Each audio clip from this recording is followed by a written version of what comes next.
Drew Brees joins us now. Is your jersey retired at Purdue? No, it's not. I don't think we got any. I don't think we have any jerseys retired. There's probably a lot that would go before me, but yeah, we don't. We kind of leave it. We kind of leave it all open there at Purdue.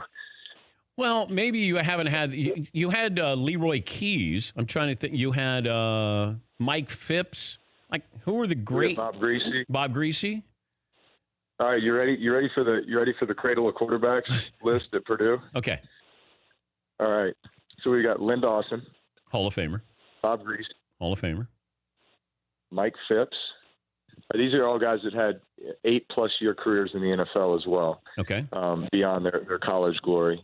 So Mike Phipps, Gary Danielson. Yeah. Mark Herman. Yeah. Scott Campbell. Yeah. Jim Everett. Okay. And then other NFL guys after that would be myself, Kyle Orton, Curtis Painter. So we have about 8 to 10 NFL quarterbacks with 8+ years. When's the last time you went back to Purdue? I was there twice last year. I went back for homecoming to honor Joe Tiller, who passed away last fall. And it was a reunion for one of our bowl teams. And then I went back for the opener against Louisville last year as well. If not Purdue, where would you have gone? My 2 offers were Purdue and Kentucky. So I went on visits to both those places, and then I went on a visit to Brown University too, Ivy League. I gave that strong consideration, but ended up at Purdue. Loved Joe Tiller, loved the offense, loved the academic reputation for Purdue, playing in the Big Ten. Those are the main factors. Well, also, you were running an offense that was cool before anybody else was running that kind of offense, right? You guys were doing spread stuff, shotgun stuff. I mean, Joe Tiller was a really bright offensive guy. No, he was, absolutely. He was doing a lot of that stuff at Wyoming. I mean, they were lighting it up there. And so he gets the job at Purdue in December of 1996. So basically the 1997 team would be his first recruiting class. And he was bringing in the spread offense to the Big Ten, which was kind of unheard of. And it was kind of shunned a little bit at the time. You know, Big Ten had that reputation of 3 yards in a cloud of dust. And, you know, no way you could bring that type of offense into the Big Ten to be successful. But he obviously proved a lot of people wrong. Took a team that hadn't had a winning season in 10 years. And I think we went 9-3 our first year there in 1997. And then had bowl teams every year for about 10 years straight after that. Won the Big Ten in 2000, went to the Rose Bowl that year. So, yeah, listen, it was a lot of fun. It was a lot of fun playing against the competition we were playing against, spreading it out, throwing it, 40, 50 times a game. That was a quarterback's dream. If you went to Brown, they probably would have retired your jersey there. It's funny. I think Purdue doesn't. I think just when people think about Purdue and they think about football, they don't necessarily see Purdue as having a strong, football reputation, maybe. But when you really go and look at the number of players that have come out of Purdue, had successful NFL careers, you could make an argument that it actually does have a pretty strong football reputation.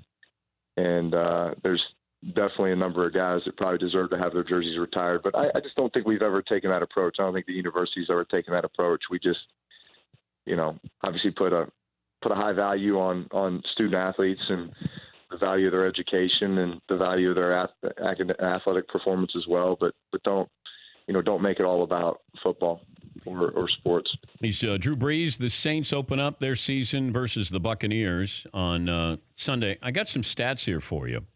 The NFL, let's see, you have 12 straight 4,000-yard seasons. Only 2 players in NFL history have thrown for at least 4,000 yards when starting the season at age 39 or older. One is obvious. That's Tom Brady last year. The other one, do you know? So what's the stat? You said 4,000 yards.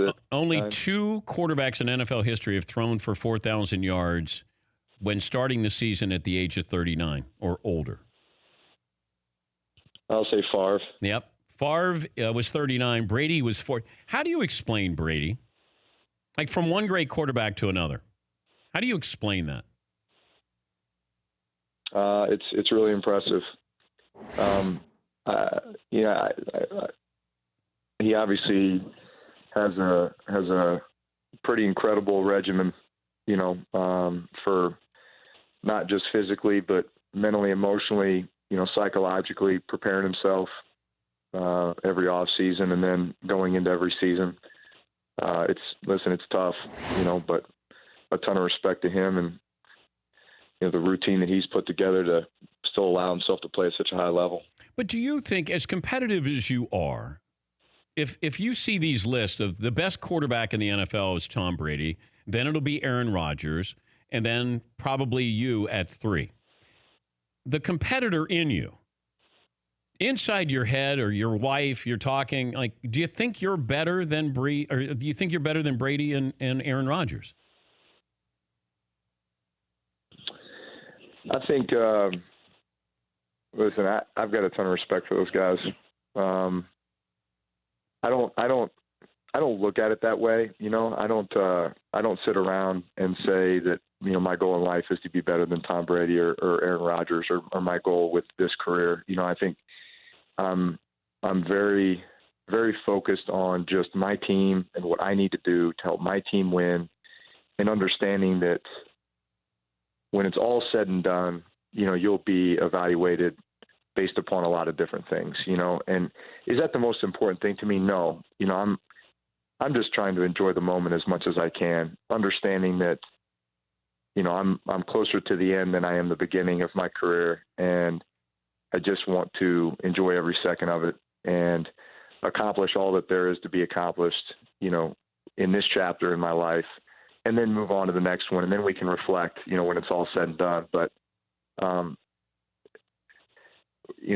drawing those comparisons or having, people sit around and compare, who's better at this or who's better at that. That's not really what I think about. Because if you ask me, do I think I'm better than, and you started naming sportscasters, like I'm that competitive that I would say yes. In certain cases, I would say yes, or in certain cases, I would say no. But I mean, your list is so small of who is considered better than you that, being around you, I would just think you'd be like, well, I hold my own with, though. I'm as good as Brady. Yeah. I could do what Brady does. Let's look at it like this, though. Would you look at other people in your industry and say, I respect that about them. I appreciate that about them. I admire that about them. Yeah. Or, hey, maybe there's something that they're better at than I am, and yet maybe there's some things that I'm better at than they are. Yes.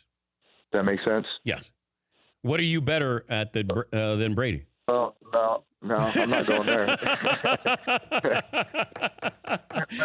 I think my point is that there's a very high level of appreciation for what the quarterback position does. And so as I sit there and I watch the tape every week of my opponents and of other games and other quarterbacks around the league, I'm constantly kind of making note, and there's things that I look at when I watch Aaron Rodgers play and just say, it's the best I've ever seen, right?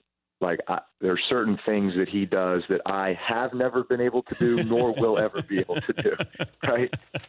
And so there's a level of respect and appreciation when it comes to that. But then I also recognize, okay, well, if I want to play, though, at the level that competes with that, then these are the things that I can control. These are the things that I can be the best at. And so I'm going to focus on those things. What advice would you give the 22-year-old version of you? Well, here's the thing. I feel like the best teacher in life is experience, and in many cases it's failure, right?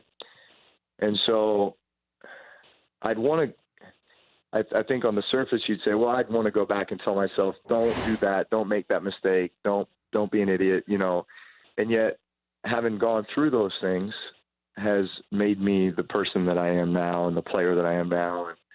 And that's how I gained the experience. Right. And so, failure is a tough teacher.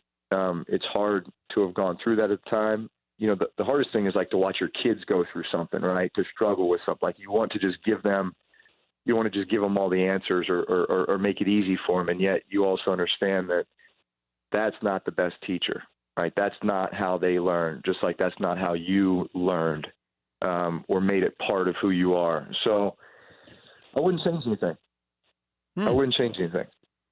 I was looking at the schedule. Khalil Mack being traded to the Bears. You don't run into the Bears, so that's good for you. Yeah, he's a stud. Obviously, there's always interesting moves that are made, right here before the season, as cuts are being made, and as those big decisions are kind of being made. So yeah, we'll see how that all plays out. But that's interesting. But I think your coach, didn't you guys have a package just for Khalil Mack when you played against him? I think Sean was talking about this. Do you remember that last time you played? Yeah, I remember it very well.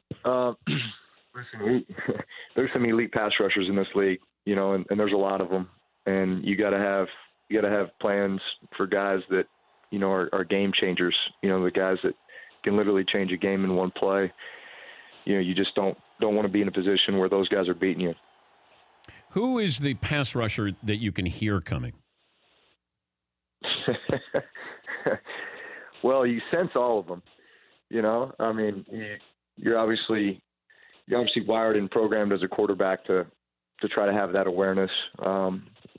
But again, it's just the teams that you're going up against, that where the dangerous spots are, and whether it's a certain scheme or a certain pass rusher in particular.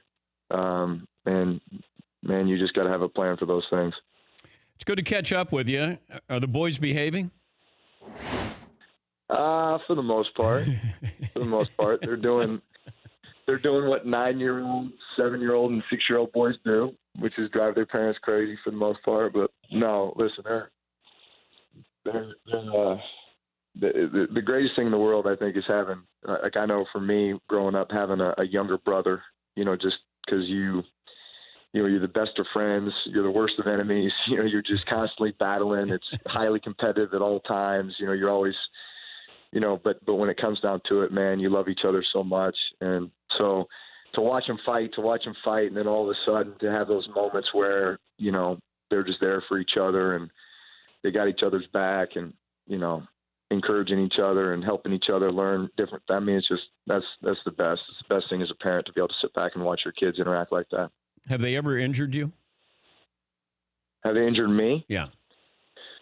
Well, I just know this. If I'm ever in a position where one of them can jump on my back, like they're going to do it, So it's like if I go down to tie my daughter's shoe or something like that, like I'm kind of like head on a swivel because one of them is coming to, drop an elbow on the back of Dad's neck or something like that. So, hey, that's how you stay young, That's how you stay alert. You got to be ready for those little rascals. You need to wear a red jersey around the house so they don't hit the quarterback. Seriously. Hey, Dad's fair game at all times. Good to catch up with you. Good luck against the Bucs. Thank you, Drew. All right, guys. Thanks. That's Drew Brees joining us.